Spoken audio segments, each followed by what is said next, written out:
Okay, good morning, everybody. Thank you for coming.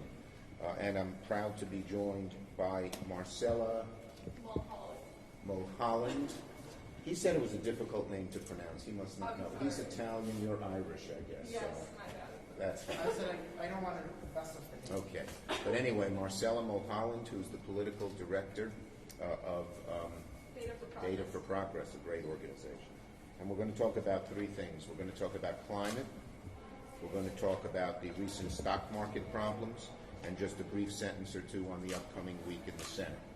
And then we'll take questions on all three. Is that okay, Angela? That's perfect. And those subjects only. Okay.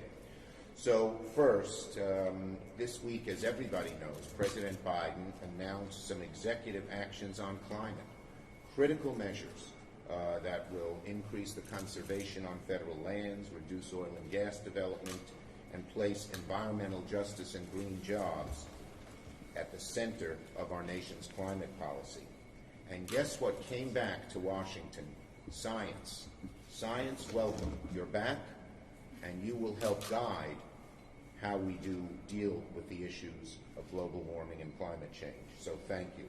We're very glad, science, that you're playing a role in the decisions we make instead of being ignored, trampled on, distorted, and lied to. Now, we know that the United States cannot defeat the global threat of climate change on its own. And the Biden administration has realized that and wisely rejoined the Paris Accords, and that is a very, very good thing. I'm having trouble with all my papers here. Okay. And that's a very, and that's a very, very good thing. And the executive actions taken by the President are a strong opening push to focus our nation's energies on the threat of climate change. The President's commitment to deal with the issue of climate change is unquestioned. He's off to a fast start, and it couldn't come at a better time, because we've wasted 4 years under the Trump administration, not just standing still, but actually regressing on the most critical problem that faces our globe. But the federal government has more power to deal with this issue that can be used. The climate represents an existential threat to our country and our planet. So we believe that every tool in the toolbox must be used. In my view, President Biden should consider declaring a national emergency on climate change. This will give him more tools to deal with this emergency issue. It is really important. And unfortunately, there are too many in Congress who don't recognize the gravity of the situation. Emergency powers would allow the President to move forward on his own and do all kinds of things that he could not do now. Now, you know that President Trump declared an emergency for his ineffective, really stupid wall. It was not an emergency.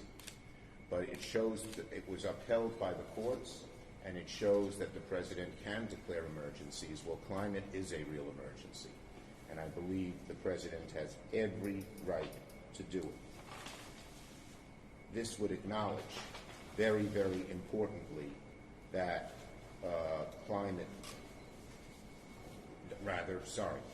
this would acknowledge that the most important value an emergency declaration on climate is naming the climate crisis for what it is, an emergency.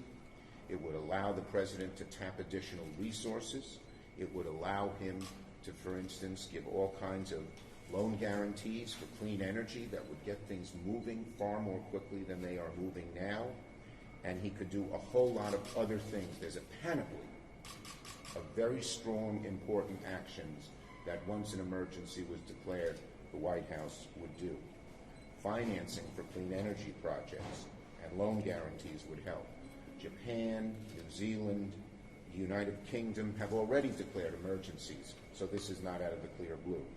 In addition, the President would send a real signal to the rest of the world how serious the United States is at combating this existential threat to our globe. And those of us who have children and grandchildren, I I ride my bike, not so much in the cold weather, along the southern shore of Brooklyn. It's a beautiful wetlands. And after my grandson was born, it hit me about a month later, would he ever see the beauty of this? It's right by the Atlantic Ocean. The oceans could rise and it could be gone. It is an emergency. It's a true emergency, and we should declare one. It matters locally. We have all seen the devastations, for instance, that Sandy caused throughout New York.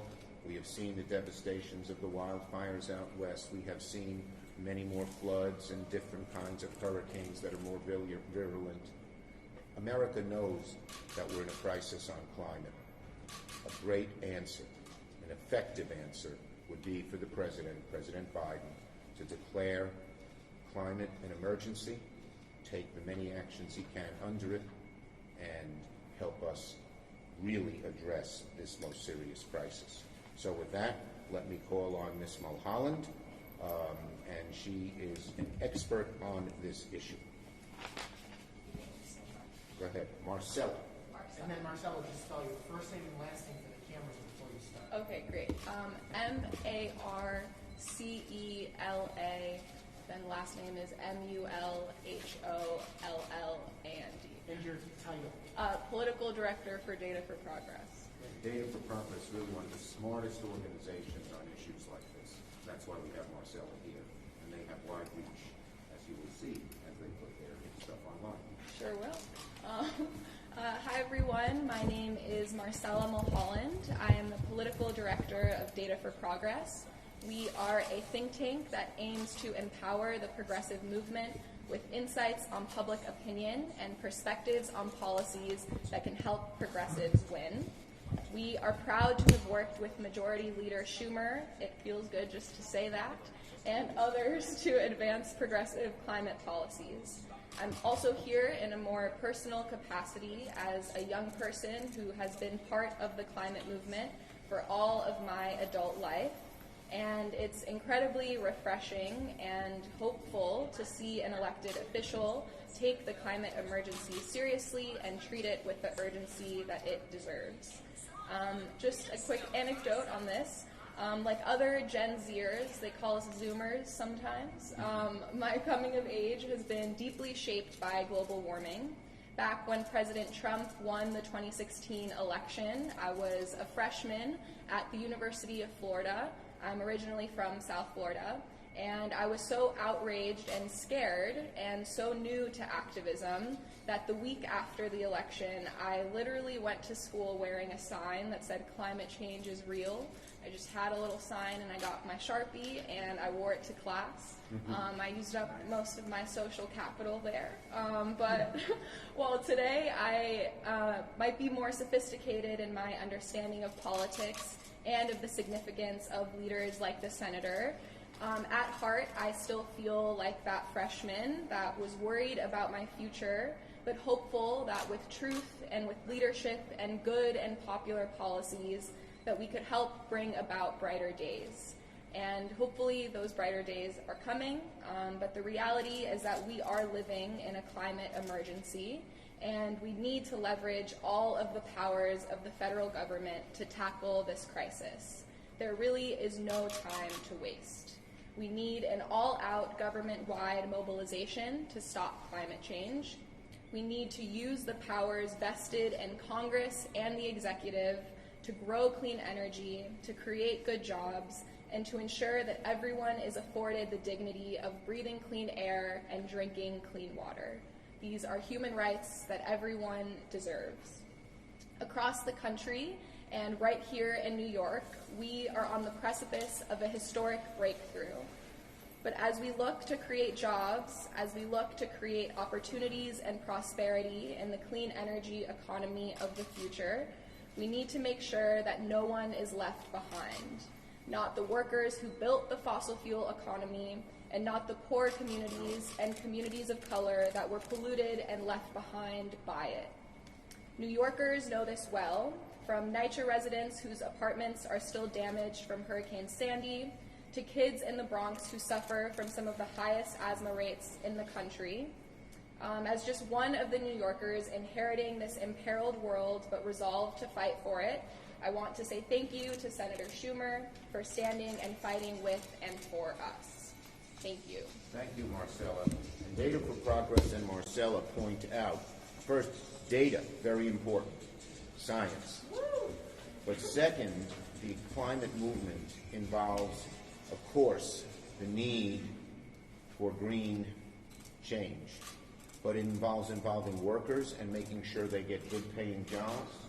And it involves communities of color, which have often been left out and hurt by climate and not paid attention to. And that's the coalition that we put together. I'm the original sponsor with Eddie Markey of something called the Thrive Agenda, which does just that. Yeah. Okay. Should we do questions on this? So we'll do questions on climate, and then you'll do GameStop and the other. Okay, climate questions. Yes, Yes, you yes. can. Oh, okay, well, You're always I'm ahead, teaming. Marcella. Yes. Very good. I didn't wear a sign. It's okay. Senator, it's Majority Leader.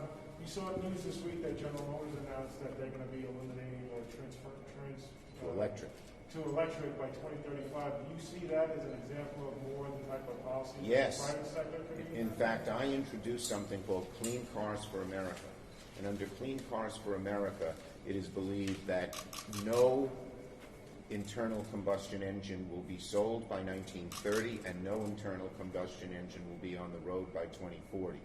We got the labor unions, GM and Ford, and the environmental groups all together to say we will do a point of sale subsidy when you turn in your internal combustion engine and get a electric car, and the federal government will install chargers outside your home and all across the country. We can convert to electric cars quickly, create jobs, and keep U.S. number one in car manufacturing, which if we don't do this, China could get ahead of us. You know about Clean Cars for America? Yeah, I love that. Yeah, me too. Okay, any other questions on this subject? Okay, let's go to GameStop. GameStop and Robinhood. Okay, so, look, what happened in the markets in the last few days is really messed up. We have so many questions that must be answered and must be answered immediately. The SEC has said they will investigate, and I am urging the relevant Senate committees to investigate and do it quickly, to get answers to the many questions that loom out there. And we need all the platforms to cooperate. Consumers and so many others, retail investors deserve answers, and we want to get those answers quickly. Because we cannot have a stock market where the players are also the refs. That's the fundamental problem here. We need equity for all participants. The markets only work when they're seen to be on the up and up, and the average investor has a fair chance. And actions in recent days call that into question. That's why we need an investigation. Restricting sales without warnings, or even alerting consumers beyond real time, just screams of inequity in this space. When you sign up for a trade, whether you're a big firm or a single person, you have rights. We have to make sure those rights are preserved and not unequal. An effort to manipulate or restrict access to the markets to seemingly give an advantage to wealthiest investors would be reprehensible. The playing field, we need the playing field not to be tilted against average folks. We must ensure their interests are much better protected as we move forward, and that's why we need a thorough investigation. Questions on this subject? Okay. And finally, this week. This week, we continue forward in 3 different ways. We hope to continue installing the President's cabinet nominees. Both Buttigieg and Mayorkas are scheduled for votes early this week. That is the Secretary of Homeland Security, vital right now when our Homeland Security is at risk, and the Secretary of Transportation, obviously an important job. We hope to continue negotiating on the impeachment resolution and reaching a bipartisan agreement. We have agreed that the trial will start on February 8th, but we need to reach an agreement on how it's conducted. And probably most importantly, we must move forward on a COVID-19 relief bill. This is the worst economic crisis in 75 years since the New Deal, the worst healthcare crisis in a century since the Spanish pandemic flu. We cannot wait. We need vaccines. We need help to small businesses and state and local governments and so many other areas, hospitals, schools. And so we intend to move forward. We hope that we can move forward in a bipartisan way with our Republican colleagues cooperating, but we need big, bold action, and if we can't move forward with them, we'll have to do it on our own. Getting the job done in a big, bold way is the number one priority. Okay? Thank you, everybody. Thank you, Marcella. Thanks. Thank you, members of the press. Masks and elbows with you and Marcella so I can send it to her. Masks and elbows. Masks and elbows.